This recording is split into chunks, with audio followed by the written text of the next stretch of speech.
Hello, everybody. Welcome to Dude with a Fork. My name is Ken.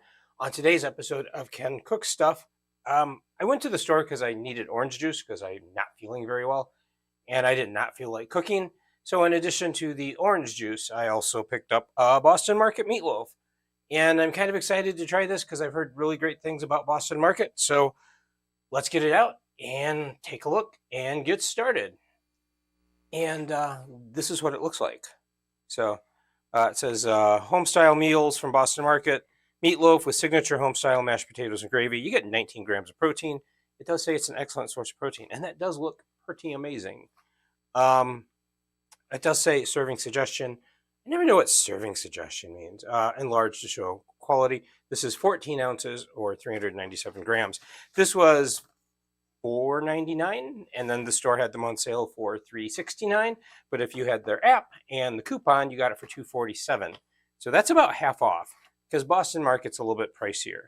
Now on the back, it's the same thing, only portrait, landscape portrait. And if you've ever wondered why companies do that, it's so that you can put them on the shelf like this if you have space, or like that if you don't. So funny. Let me see. Yeah, it says the same thing.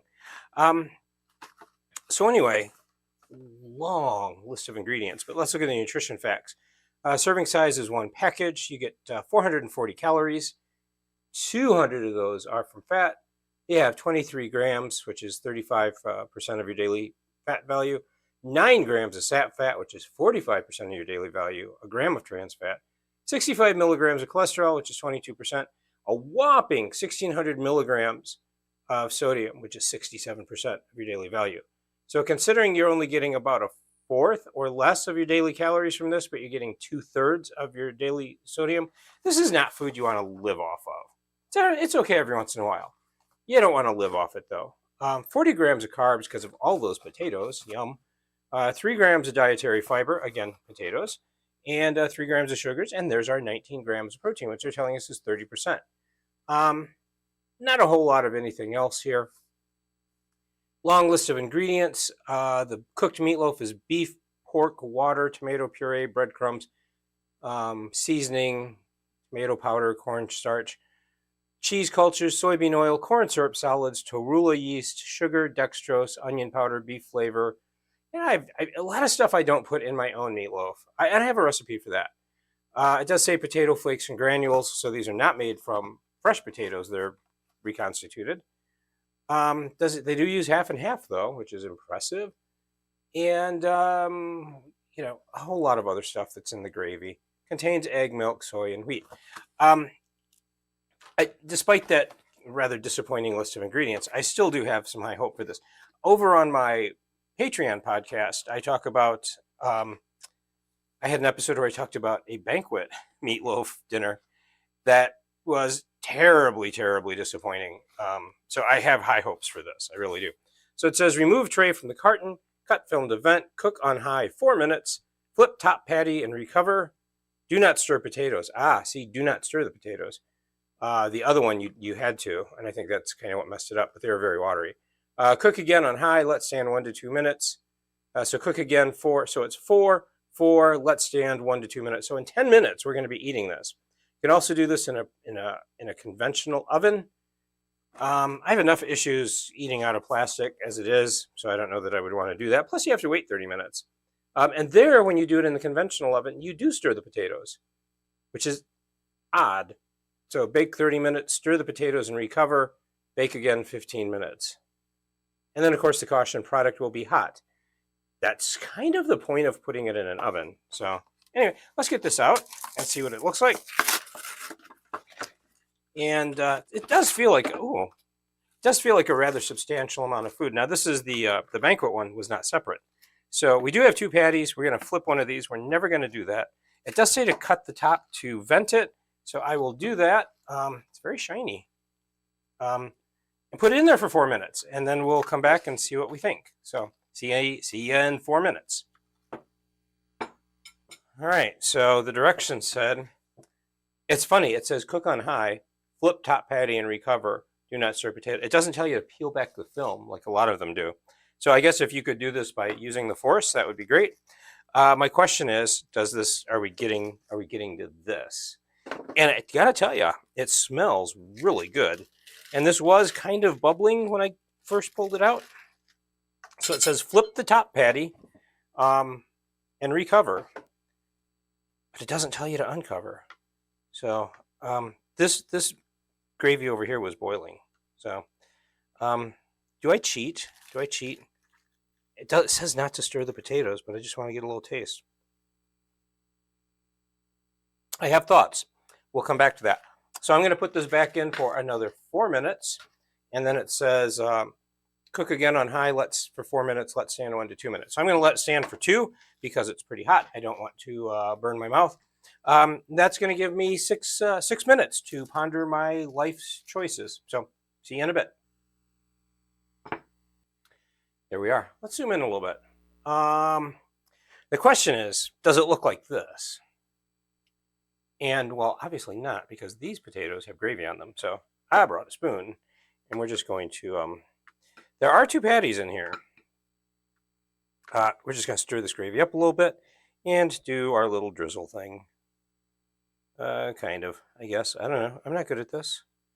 I'm not a food stylist. I mentioned this when I did a cookbook review over on Patreon of Snoop Dogg's cookbooks, and they are food styled beautifully. That's not a skill that I have. So does it look like that? Well, close. It smells really, really good.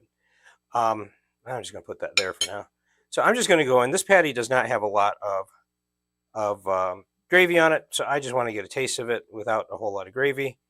Come here. It's very tender. It's falling apart.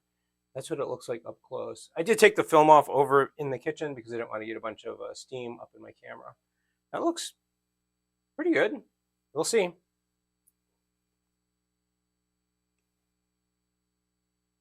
That's very flavorful. That's really good. It is salty. There's a lot of salt in here.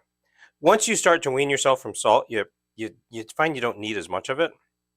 And then things like this that do have a lot of salt, you notice. But that is, excuse me, that is really good.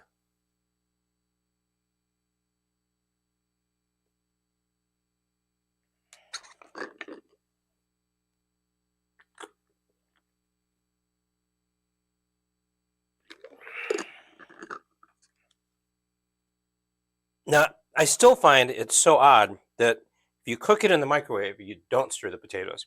If you cook it in the oven, you do stir the potatoes. So I just want to get a look at these without too much gravy on them. As you can see, these are instant mashed potatoes. There's nothing fancy here, but they're nice and fluffy. Yeah, those are perfectly good. Those are perfectly good mashed potatoes. Look at that. A little gravy on them.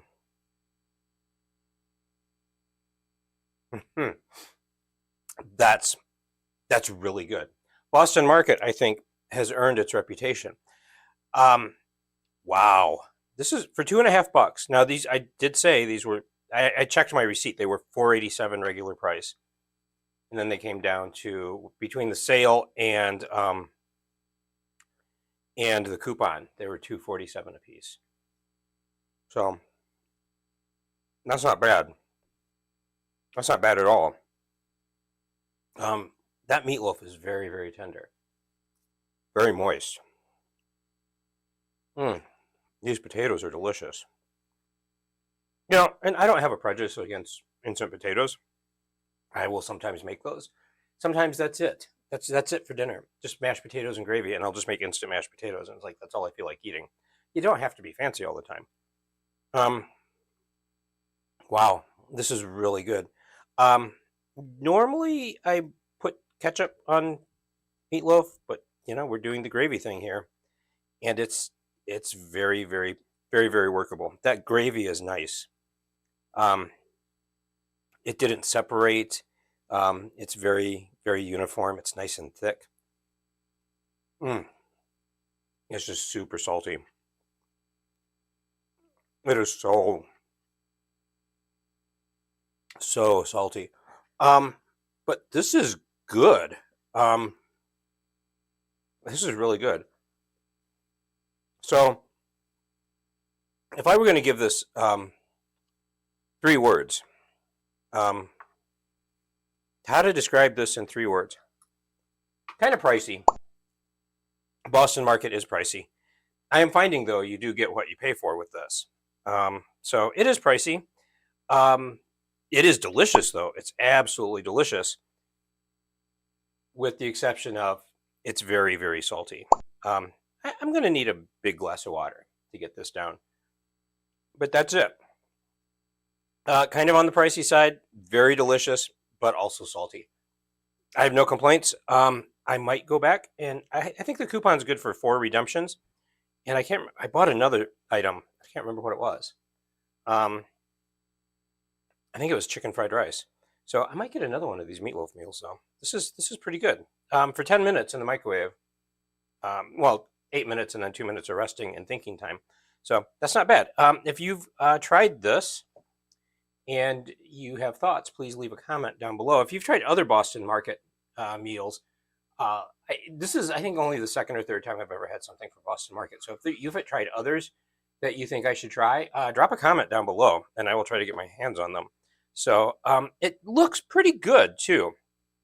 Sometimes these frozen meals do not look anything at all like what's on the package, but I'm pretty impressed with that. If I had put this on a plate, I could have made it look almost just like that. So, yeah, I am happy with this. This is a good, easy, quick, and in this case, at least, cheap dinner. Although it's not usually cheap.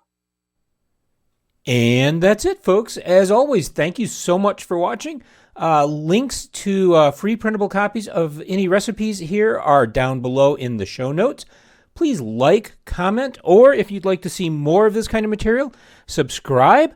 As always, please stay safe, eat great food, and power to the proletariat. We'll see you next time.